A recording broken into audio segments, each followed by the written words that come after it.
Hello friend, welcome back to my channel नारी की दुनिया। मैं करंटली डी पीआरटी की तैयारी करूँ, लेकिन मुझे ऐसा लगता है कि अभी आने वाले 6 महीने में डी की वैकेंसी नहीं आने की, क्योंकि अगर आनी होती तो दिसंबर तक आ जाती। और आपको भी पता है फरवरी में दिल्ली में इलेक्शन है और जनवरी में आचार संहिता लग जाएगी। फिर अप्रैल तक कोई भी काम नहीं होने का। और फिर अप्रैल तक क्या, मई जून तक की बात गई थी। तो मैं सोचूँ कि मैं KVS की पहले वैकेंसी आएगी तो KVS का कर लूँ। और इससे पहले मैंने KVS दे रखा है, तो मुझे ऐसा KVS के लिए एज सच कोई मेहनत नहीं करनी। बस मुझे KVS के लिए सारा सिलेबस दोबारा से रिवाइज़ करना है।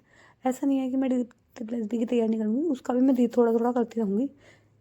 अभी मेरे पे जितना होगा उतना मैं पहले KVS पे फोकस करूँगी, उसका रिवीजन कर लूँगी मोस्टली।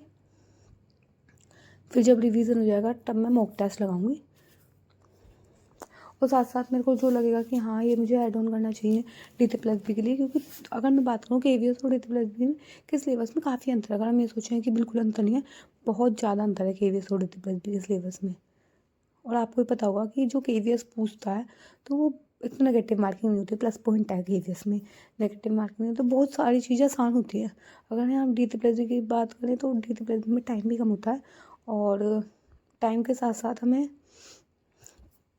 पूरा अपना NIOS भी CDP क्लियर करना पड़ता है, क्योंकि 100 नंबर की CDP आएगी तो हम NIOS को इग्नोर नहीं कर सकते।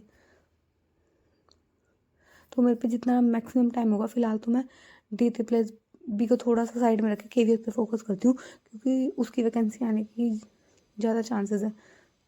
और बाकी जो होगा वो तो हम सबको पता चल ही जाएगा। अब बहुत सारी हाउस वाइफ हैं, वो सब बहुत सारे कमेंट करती हैं कि वो पढ़ नहीं पाती हैं, तैयारी नहीं कर पाती, और उनके इन लॉज तैयारी नहीं करने देते हैं। बहुत सारे रीज़न होते हैं। तो देखो, आप ना सबसे पहले अपने इन लॉज से बात करो कि देखो आपको तैयारी करनी है, आप लाइफ में कुछ करना चाहते हो, कुछ अचीव करना चाहते हो, उनसे बात करो। अब आप चीज़ों का सॉल्यूशन सिर्फ और सिर्फ बात करके हो सकता है। ऐसा नहीं है बिना बात करे चीज़ों का सॉल्यूशन हो सकता है। आपको हर चीज़ की बात करनी पड़ेगी, और उनकी थोड़ा हेल्प लेने की भी कोशिश करो। आप ये मत सोचो कि आप सब कुछ कर लोगी, थोड़ा बहुत अपने फैमिली की हेल्प भी लो। तो यहाँ मैंने मॉर्निंग के सारे काम कर लिए थे और फर्स्ट स्टडीज लोड करने हुए। जैसे मैंने आपको बताया कि मैं KVS की भी तैयारी करूँगी, तो आज मैंने सोचा आज KVS का रिवीजन करूँगी। तो ये मेरे EVS के नोट्स हैं और मुझे अच्छे से याद है, मेरे 20 में से 17 समथिंग नंबर थे KVS में जब मैंने EVS दिया था। तो मैंने सोचा इनसे रिवीजन करूँगी कुछ, मतलब मैं नए नोट्स नहीं बनाऊँगी और इनका ही रिवीजन करूँगी। तो यार मैं EVS का रिवीजन कर रही हूँ जितना भी मेरे से होगा। तो स्टार्टिंग में तो मैंने CTET का EVS लिख रखा है, क्योंकि पहले तो हमें CTET के भी 3-4 नंबर के क्वेश्चन आ जाते हैं। तो जब भी मैं पढ़ती हूँ ना, मुझे कोई ना कोई नई चीज़ मिलती है। ऐसा नहीं है हाँ पढ़ रखा तो कोई ना कोई नई चीज़ मिल जाती है। जैसा आप एक क्वेश्चन का आंसर देना, खूंटी औजार कौन सा राज्य बनाता है।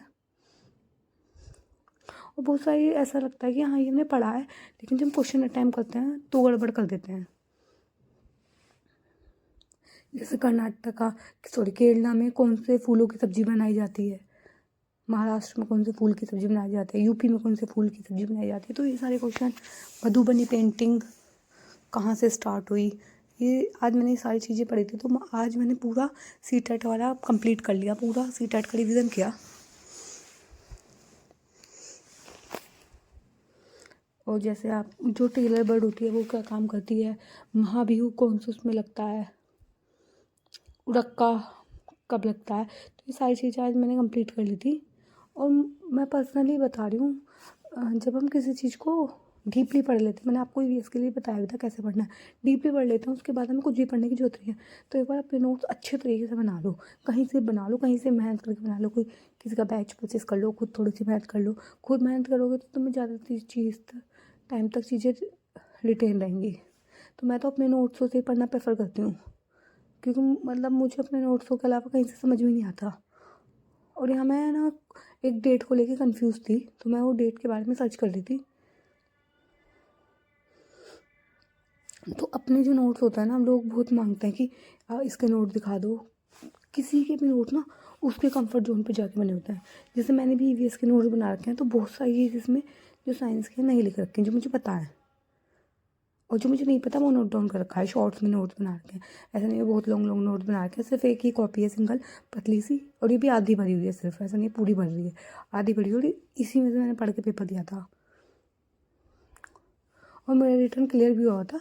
तो अगर आप अपने नोट्स पे स्टिक रहो, जगह जगह मत भागो। एक ही नोट का 3-4 बार रिवीजन कर लो तो बहुत है, मोर देन सफिशेंट है।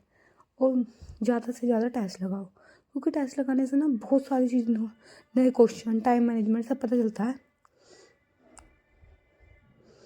और ये मेरा फर्स्ट स्टडी स्लॉट कंप्लीट आ गया था। फिर मैं थोड़ा बाहर आ गई थी, मैं देख रही थी और बाहर इतना मौसम मतलब इस तरह का हो रहा है, मौसम बहुत ठंडा हो रहा है मौसम।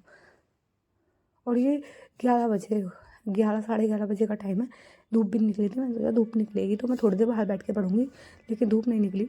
और मैंने सोचा चलो कोई नहीं, कंप्यूटर का रिविज़न करते हैं। ये तो मेरा EVS का तो रिविज़न हो गया था, और अब मतलब बहुत वेदर चेंज हो गया, तो ये है धूप निकलेगी तो थोड़ा पढ़ाई का भी मन करता है, वरना ठंड में पढ़ने का कम मन करता है। और मेरे को कोल्ड भी हुआ था 2-3 दिन पहले, तो मैं भी इतना ज़्यादा अपने ऊपर वो डाल नहीं रही कि मैं ज़्यादा पढ़ाई करूँ। तो मैं कंप्यूटर देख के नोट्स थे और कंप्यूटर में पढ़ रही हूँ। और मैं कंबल में आके बैठ गई थी, क्योंकि बाहर का नज़ारा देख के मुझे ऐसा लगा ठंड है बहुत ज़्यादा, ठंड लग जाएगी। और मुझे अच्छे से याद है कंप्यूटर में मेरे 5 में से 5 मार्क्स थे, तो मैंने सोचा इन्हीं नोट्सों से कंप्यूटर पढ़ूंगी। और ऐसा मुझे कंप्यूटर बहुत अच्छे से नहीं आता, मैंने सिर्फ और सिर्फ KVS के लिए ही कंप्यूटर पढ़ा है। इससे पहले मैंने कभी भी कंप्यूटर नहीं पढ़ा, लेकिन जो भी पढ़ा था मैंने अच्छे से पढ़ा था।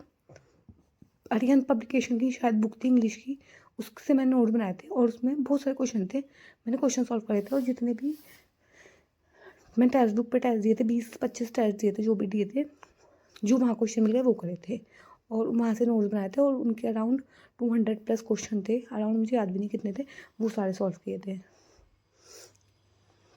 अभी मैं टेस्ट लगाऊंगी, लेकिन ना टेक्स्ट बुक ने ना रिवाइज टेस्ट डाले नहीं है, और जो पहले के टेस्ट थे वो मैंने 2023 में जब पेपर होता जब ये अटैम्प्ट कर लिए थे सारे।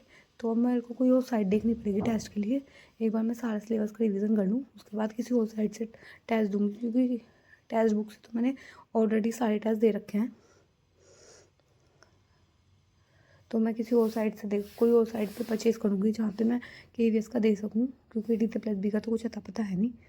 तो आप भी अगर DT+B की तैयारी कर रहे हो तो अभी आप स्विच हो सकते हो KVS पे, क्योंकि DT+B नहीं आने का, देख लेना आप March अप्रैल तक नहीं आने का। हाँ, धीरे धीरे साइड बाई साइड उसकी भी तैयारी रखो कि एकदम से आ जाए, तो आप प्रिपेयर रहो। तो मैं भी अभी थोड़ा बहुत जितना भी होगा, मेन फोकस मेरा अभी KVS पे है, बाकी DT+B होगा तो मैं उसके लिए भी तैयार हूँ।